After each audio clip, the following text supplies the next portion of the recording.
Margie, I never want to make you feel uncomfortable in this company. I never want you to be uncomfortable with me. I can't do this. A serious problem for women in the workplace, or a reason for new backlash against women on the job? Sexual harassment, on the docket for this edition of Due Process. Major funding for Due Process is made possible by the New Jersey State Bar Foundation, committed to educating the public about the law. Additional funding is provided by Lawyer's Diary and Manual, publishers of print and electronic information for and about the legal community, including the legislative manual.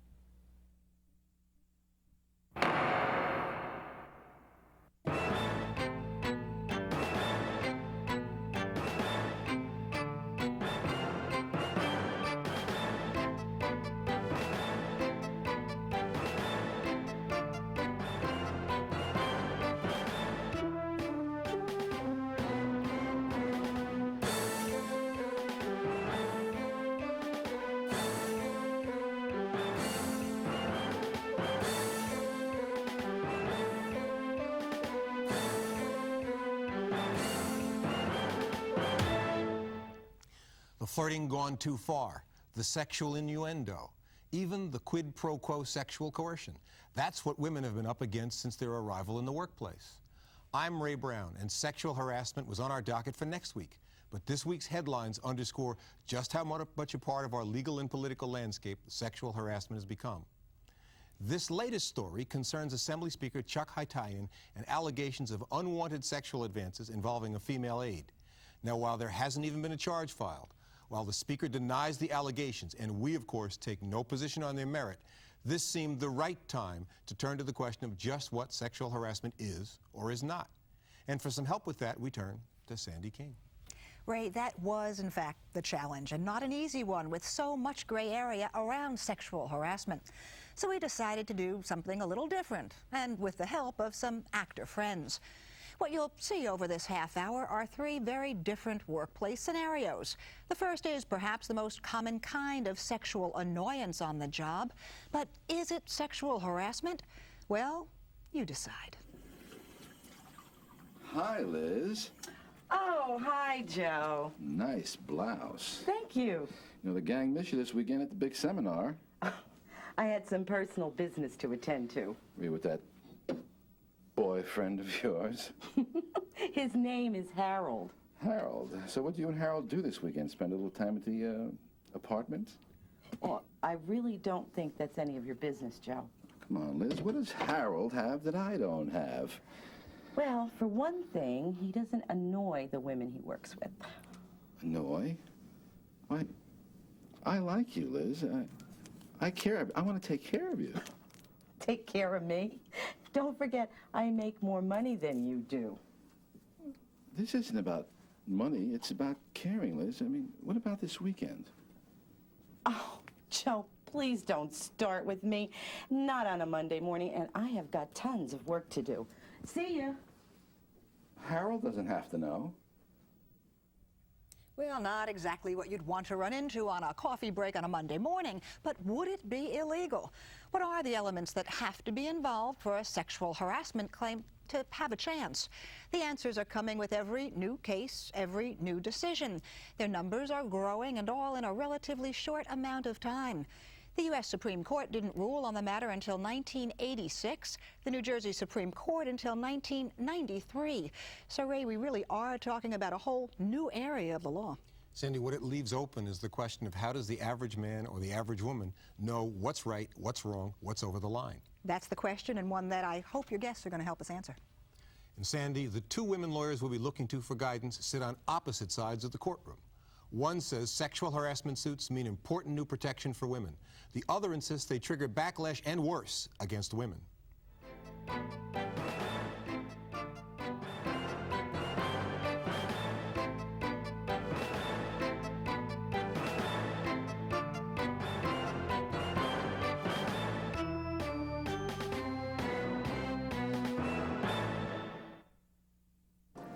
Women not necessarily need more protection because of their gender, but because of the way they are treated in the office.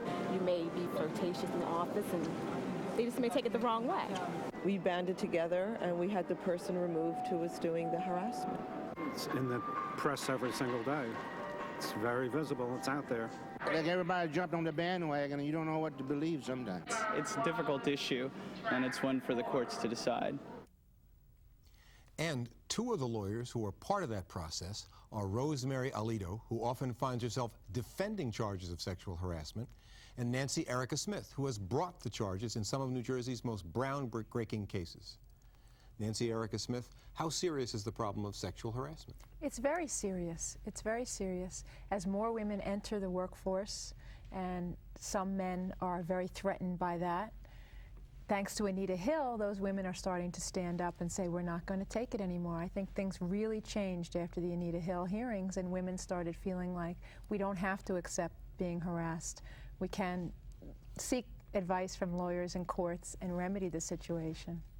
Now, there are some people who say it's trivial or that it happens so often, but at such a low level it really doesn't matter. Have you heard that, and do you have a feeling about that? I have heard that, and of all my clients, my sexual harassment clients are the most harmed. My sexual harassment clients feel so demeaned. The worst thing that has happened to them is their self-esteem has been taken away from them. They think they're doing a good job. They think they're something other than just a sex object, and some man is determined to demean them and to make them feel like they're really nothing. They're not a lawyer or a doctor or whatever their profession is. They're just a sex object. It's very demeaning. It's very hurtful. By far my most damaged clients. Let me ask you this. Is this something that's happened to almost every woman who's worked in an integrated workplace? I think to some degree it's happened to every woman. Most of us let most of it go by. But at some point there's a man who's compulsive and who won't stop, or a man who is in your chain of command, and you really have to stop it because your career is going to be affected. I think there are very few women who haven't had some obnoxious sexual innuendo lodged at them at some point in their careers. Rosemary Alito, do you think that it's gone too far, or that there are some possible excesses involved in our assessment of sexual harassment? Well, when sexual harassment does take place, it's a terrible thing. No woman in the workplace should have to be subject to sexual demands in order to perform her job. But what I think we're seeing now are just a tremendous volume of cases, some of which are meritorious, but many of which involve things which I think the legal system is ill-equipped to handle. Certainly in a case where a woman is asked to perform sexual favors to keep her job, that's clear-cut, that should be taken care of immediately, and the individual involved should be punished severely. But there are lots of other situations where we're seeing complaints filed over a dirty joke in the workplace, a man asking a woman out on a date in the workplace who, once he's told no, never pursues it. These are things that I think are not a question of law, or shouldn't be a question of law, but should be dealt with outside of the legal system. At the beginning of the show, Sandy King showed us a vignette involving a conversation at a water cooler. You said a moment ago something that probably many folks would agree with in principle, that no woman should be subjected to sexual demands in the workplace. On the other hand, in that vignette where it appears to be two workers of either equal status or a woman slightly higher, and it seems to be kind of casual conversation, what was your feeling about whether that would constitute harassment or not? It's not something that I would consider sexual harassment. It's not something I think the legal system should deal with. Here are two workers, co-workers. Guy asks a woman out on a date. In this situation, the man's not that attractive. The woman clearly doesn't want to go. We have to remember that the vast majority of people who were married in the last generation met their spouses in the workplace. Asking a co-worker out on a date is not necessarily a bad thing. But if this woman says, no, I don't want to go out with you, and here we're talking about someone of equal level, if she says, no, I don't want to go out with you, and he persists, and he pursues her in the workplace, and he pursues her to an extent that she finds it difficult to perform her job, she's distracted from performing her work, or she feels threatened. In that instance, it does become a matter of employment law, and that woman should report it to her supervisor so the employer can stop it. And that employer, I think, has an obligation to stop that. So if the vignette we saw before happened consistently over time, the employer would have some responsibility to remedy that. And I think that the woman who's being asked out on that date has some responsibility too, to go to a superior, to go to a director of human resources or some other person in a supervisory role to say, hey, look, what's happening in the workplace? You should stop this. Nancy Erica Smith, do you agree that it's only after the first time, or only if it was repeated, that something like the vignette we first looked at would Yes, lead to something, harassment? absolutely. Something like that vignette, if the woman makes it clear and he goes away, that's not sexual harassment. The problem arises when it doesn't stop, as Rosemary described, and the woman goes to the employer, and the victim is the one who gets retaliated against. That's where sexual harassment lawsuits come out. Unfortunately, that happens very frequently. The employer retaliates against the victim. She's a troublemaker now. Let me ask you two questions. The first is that in the context of the example we just gave, one of the things that Rosemary Alito said was it's important that the person who's being victimized go to the employer or speak out. And yet I can imagine there are circumstances where people don't come forth and don't speak out. Right. What does that do to the possibility of any kind of litigation coming out of that? Well, if the supervisor of a woman is the harasser, the employer is strictly liable for her damages, whether they know about it or not. But we're talking about the situation in the first vignette, where a person is facing continued questioning of an aggressive nature from an equal employee, and there's an obligation that I think Rosemary Alito has talked about on the part of the harassed employee to come forth. There is. But there must be many people who are shy or reticent to come forth. Do they effectively give up their right to have litigation if they don't come forth and speak out about it? If they don't complain, they're going to have a very difficult time getting the employer to pay their damages. He might have to pay their damages. The individual who is harassing them, who's compulsively bothering her, you can sue an individual for sexual harassment. The employer, I don't think, is liable under those circumstances unless she goes to the employer and says, a coworker is continually harassing me, please stop it. Right.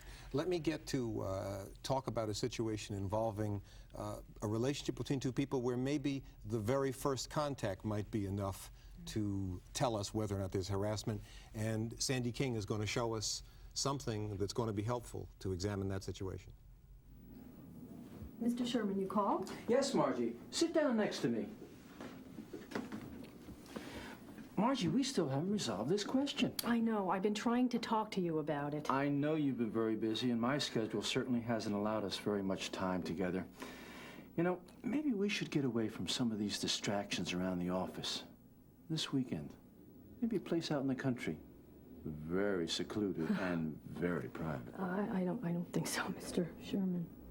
Margie, we're talking about your career here. I thought you liked our company. I do, you know I do. I've been doing a good job, haven't I? Margie, you've been doing a great job. We're very happy with your progress here. But I've already made the reservations. Mr. Sherman, you're making me feel very uncomfortable. Margie, I never want to make you feel uncomfortable in this company. I never want you to be uncomfortable with me either. I can't do this, Mr. Sherman. I just can't do it. Margie, we're talking about your future. You better get your priorities straight. I'm assuming you would both agree that that scenario is one of harassment. Not a tough call. Okay. You mentioned something about retaliation. If that employee, the female, goes to her boss and says, this is what's happening to me, or goes over the head of this gentleman, what happens if they begin to respond aggressively towards her, to isolate her, or to do lots of little things that can make a person pretty miserable in the workplace? Well, usually the first thing that happens is, apparently he was the superior to her. The first thing that happens is she's transferred. He's not transferred. She's transferred. She doesn't have the same job anymore. She's out in the warehouse somewhere now. She doesn't have the same job. And then she gets the cold shoulder. And then the employer feels that they have to do an investigation. So all her friends feel like they've been put under the gun because they're being interviewed by the employer in a way that makes it fairly clear that she lodged a complaint against her boss. From there, we have the whole realm of every possible bad thing that can happen to an employee, a bad reference, a bad performance review. Ultimately, you're terminated. So this is a person who's been labeled a troublemaker because she came forward. Yes. Now, Rosemary Alito, you represent corporations, some of whom are accused of doing this kind of thing, of retaliating against the complaining employee. Does that happen? My experience has been that that doesn't happen. Reputable corporations are bending over backwards to treat sexual harassment complaints in the correct manner. These are very difficult situations, and it's not always easy to know what the right thing to do is. What's difficult about them? Well, first of all, you have a complaint against a supervisor. If we had a videotape in the office to see what was happening, as we did here in this vignette, it would make our lives a lot easier. In most situations, it's the one employee's word against another employee's word. You take immediate action to try and separate those two employees so that they don't come into contact. You try and do that in a way that's not going to embarrass either employee. You try and do that in a way that's not going to affect your business. That's not always easy. You try and investigate as quickly as you can, but to do a thorough investigation, you may have to interview a lot of people. You try and keep that secret, but in a lot of workplaces, that's not always possible. It sounds as though you're saying that to some extent these complaints have had a detrimental effect on the ability of businesses to function in the face of those kind of allegations. Is there a downside for the business or the legal community based on the number of complaints that are forthcoming? Well, I think it's had a horrible effect on businesses, and I see it increasing all the time. We are getting flooded with sexual harassment complaints. Some of them, the complaints that go to firms like Nancy's, are usually complaints that need to be taken very seriously. But lots of the complaints are very minor things that nonetheless need to be processed. Is there an effect on women in the workplace as a whole from the increasing number of complaints like this? Are women as a whole affected by it? Well, I think that the volume of sexual harassment complaints and the fear of companies about allegations of sexual harassment are having a very negative effect on women in the workplace. How does that work? What's the negative We have effect? worked very long and very hard to reach a point in time where women were just, I think, starting to be treated naturally and equally in the workplace, where it wasn't unusual to have a woman next door, to go on a long business trip with a female co-worker, to go out for a drink after work with a female employee. Rightly or wrongly, I think a lot of people these days are so fearful of being charged with sexual harassment that that feeling of natural interplay between male and female workers in the workplace is vanishing quickly. So many men are seeing their careers destroyed by allegations of sexual harassment that they're getting gun-shy about working with women, particularly traveling with women, or having social and business social contacts with women outside of the office. Do you agree with Rosemary Alito's assessment of the negative effect on women in the workplace? Absolutely not. I couldn't disagree more. I think our whole society is harmed when women can't go to work and reach their potential. I think businesses are harmed when women can't go to work free of the abuse of sexual harassment and be the best professionals they can be. That can't happen in an environment where you have to look at pictures of naked women up on the walls and hear constant derogatory jokes and comments about women. I think the people that feel afraid to make a joke and afraid to go on a business trip with women are people who are overreacting, and we shouldn't act like that's the norm. Those people are having trouble dealing with women anyway. So if they're constantly fearful of sexual harassment, I really look at it as their problem. Men and women work together in my office. We joke, we socialize together, but it is a workplace free of sexual harassment so that all the women and the men can reach their potential. For the business, it's good business to allow women to work in a workplace free of sexual harassment. I think there are more complaints because women are just not going to take it anymore. Well, it's usually women, and I think you'd agree, however, that it can sometimes be men. And the Sandy King Players have something for us, which may give us a chance to talk about that aspect of it. Oh, no. Okay. Come on in. Okay, get back to me, thanks. Jeffrey, hi. Hi, Tracy. How are you? I'm all right. No, I'm sorry you missed that trade show last weekend. Oh, yeah, you know, I travel a lot during the week, and I like to spend the weekends at home with my wife and daughter, you know, relaxing. Uh-huh. I actually did want to talk to you about a little problem I'm having with your latest purchase orders. They seem to be coming from this department. And, you know, this is my biggest account. I wanted to get it straightened out as soon as possible. Really? So, I probably can help you on that. But, you know, I've got a lot going on this afternoon, so let me give it some thought, and why don't we meet for dinner tonight? You know, Jeffrey, I've always found you very attractive. Oh, I'm flattered, but I don't think dinner tonight would be such a great idea. Jeffrey, I'm trying to help you. I'm a little confused, Tracy. It almost sounds like there's a connection between our meeting socially and... That's ridiculous.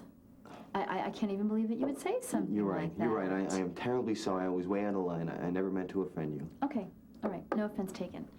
So, let's make it drinks instead and I'll buy. Nancy Erica Smith, when she says, no offense taken, and then renews the offer to go out for drinks, as a lawyer, what are your instincts about whether that's what she really means or whether there's something else underneath there that as a potential complainant this man needs to be aware of? I think that she's sexually harassing him. I think that my instincts watching that are that she intends to harass him until she gets what she wants. Rosemary Leo, do you agree? I pretty much agree with that. Again, it's a situation, though, where in most of these cases, we don't have a camera there, we don't have a good verbatim transcript of what went on, and more likely than not, you have a supervisor saying, yeah, we'll deal with this problem at dinner tonight. And that could be a completely innocuous statement. In this situation, we see it's not. She's sitting there provocatively, she's pursuing it, she's saying, I find you very attractive. But if you strip away all of those aspects of the conversation, a supervisor saying, gee, I've got to work late tonight, let's meet for dinner at the restaurant next door and we'll talk about it. Maybe that supervisor has bad intentions, but maybe she doesn't. Let me deal with an aspect of that that I think is troublesome and an interesting question. Let's assume that this scenario took place, and then the man goes to Nancy Erica Smith.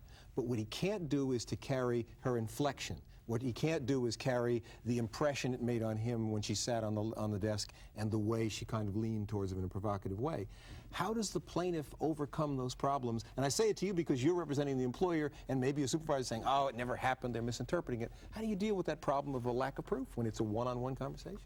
Well, right now I think the juries are leaning toward the plaintiffs in all the cases. So you don't think they'd have to really deal with it? Is that true that juries are unfairly favoring the plaintiffs? No, I don't think that at all. And if they are, the judges are unfairly favoring the defendants, so we never get to a jury, so we don't have to worry about that. You have to question what would be the motivation of somebody saying that if it wasn't true? Why would that man want to give up a major client? Are there people who falsely come forth with complaints? Certainly, and sometimes it's easy to see. You see an employee who's having a long history of bad performance. All of a sudden, when they're about to get put on probation or about to get terminated, they come up with a claim of sexual harassment. And in those situations, it's very apparent, and most lawyers will not take on that case. Sometimes it's more difficult to see whether someone is telling the truth or not, whether the person you're evaluating is the plaintiff or the supervisor. Let me ask the same question about proofs. Do you find that you have people come to you who tell you a story which sounds like they're harassed, but really don't have any proof other than their word against the supervisor who may be just as believable as they are? Well, that's the most frequent sexual harassment complaint. People don't get harassed in public frequently, although compulsive harassers often have harassed more than one woman. And if you scratch the surface a little bit, you come up with some other witnesses who have been similarly harassed by the same man. And that's the easy case. But harassment takes place usually behind doors, as we saw in those vignettes. It's two people. But I have had some people that I didn't believe when they came to my office. But by far, the great majority of these people have no motivation. They're putting their jobs on the line. They feel they have no choice. I can't go to work there anymore. I must go see a lawyer. The employer is not going to protect me. If anything, they're going to retaliate against me. Why would they put their job in jeopardy if it wasn't already in jeopardy? Well, do false allegations ever get made in this area? Yes, they do. And what happens to the person who's the subject of that false allegation? Is that something that can be pretty damaging? Careers have been ruined. Careers can be ruined. Just the fact of the allegation having been made may ruin someone's career. Well, does the problem of proving sexual harassment, as we've talked about it, create a doubt about whether the legal system can really effectively handle these kinds of complaints and produce fair and just resolutions? Well, we don't have an alternative. The legal system, the employers are not going to do it on their own. And it's very difficult to be a plaintiff. If you're a plaintiff, the employer is going to find every medical record you ever had in your life, every counseling, marital counseling. I have a case right now where they have subpoenaed my client's underwear and clothes. I mean, it's not a pleasant process. I don't believe people do it for fun. Usually, I think it's happened. That's why they're coming forward. There are frivolous cases. There are frivolous cases in every area of the law. We can't take away the law in order to deal with the minority, what I think is the great minority of frivolous cases. Do you think that it's only the minority that are frivolous, or do you think it's a larger percentage than Nancy Erica Smith? I think it's a much larger percentage than that. I think that someone like Nancy doesn't see a lot of the frivolous cases. We see women coming in and filing complaints about a few jokes in the workplace, one request to go out on a date, things that I think could be easily dealt with if that employee just went to a supervisor and said, hey, cut it out. What motivates false complaints as a whole? Is there something in particular? Is there a feeling in the air, an environment? What is it that motivates false complaints? Well, I think that there are some plaintiffs who overreact to situations. I think that there are some people who have seen coverage in the press of multi-million-dollar verdicts and say, hey, I've got an opportunity to hit the lottery, and I'm going to go ahead and do this. Are we talking about an area of the law in which multi-million-dollar verdicts are likely or common? Or possible? They're possible if the person is really harmed. You have to And you don't mean that. necessarily physical harm, you mean psychological harm. I mean psychological harm. As I said, my sexual harassment complainants are very, very harmed. It's very serious. We have seen multi-million-dollar verdicts in cases where the particular plaintiff has not been harmed. What do you think led to such a large verdict if the plaintiff was not really harmed? Anger against the employer. I think that there is a feeling among some members of the public that the employer, that the minute any complaint of sexual harassment is made, that the person against whom it's made should be fired. Is there a certain amount of pressure that's subtle in the workplace on women to be one of the guys and put up with pornography or put up with too much aggressive conduct? Definitely. It's in every workplace. It's in the law. It's in, when I first started practicing law in workers' comp court, there certainly is a pressure to put up with it and not say anything. And if you do, you'll go far. Is there any threshold point at which it should be put up with, or do you think any instance should be brought? I think we all put up with a lot, but at some point on a personal level you feel like you can't put up with it anymore. A quick response, Rosemary? Do you The agree? New Jersey Supreme Court says it must be either severe or pervasive, and I think that's a good standard if we apply it strictly in every case. And you agree with the standard, but maybe the practical application you have a difference. I want to thank you both for being with us, Rosemary Alito, Nancy Erica Smith. Thank you. And that's it for this edition of Due Process. Let us know what you think by writing to us at Due Process, NJNCN 777 Trenton, NJ 08625-0777. And join us next week when plea bargaining controversy is on our docket. But for now, for Due Process, I'm Ray Brown.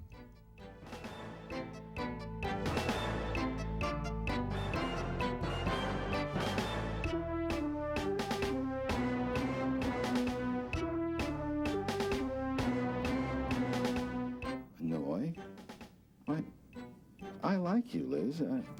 I care. I want to take care of you. Take care of me? Don't forget, I make more money than you do. This isn't about money. It's about caring, Liz. I mean, what about this weekend? Oh, Joe, please don't start with me. Not on a Monday morning, and I have got tons of work to do. See ya. Harold doesn't have to know.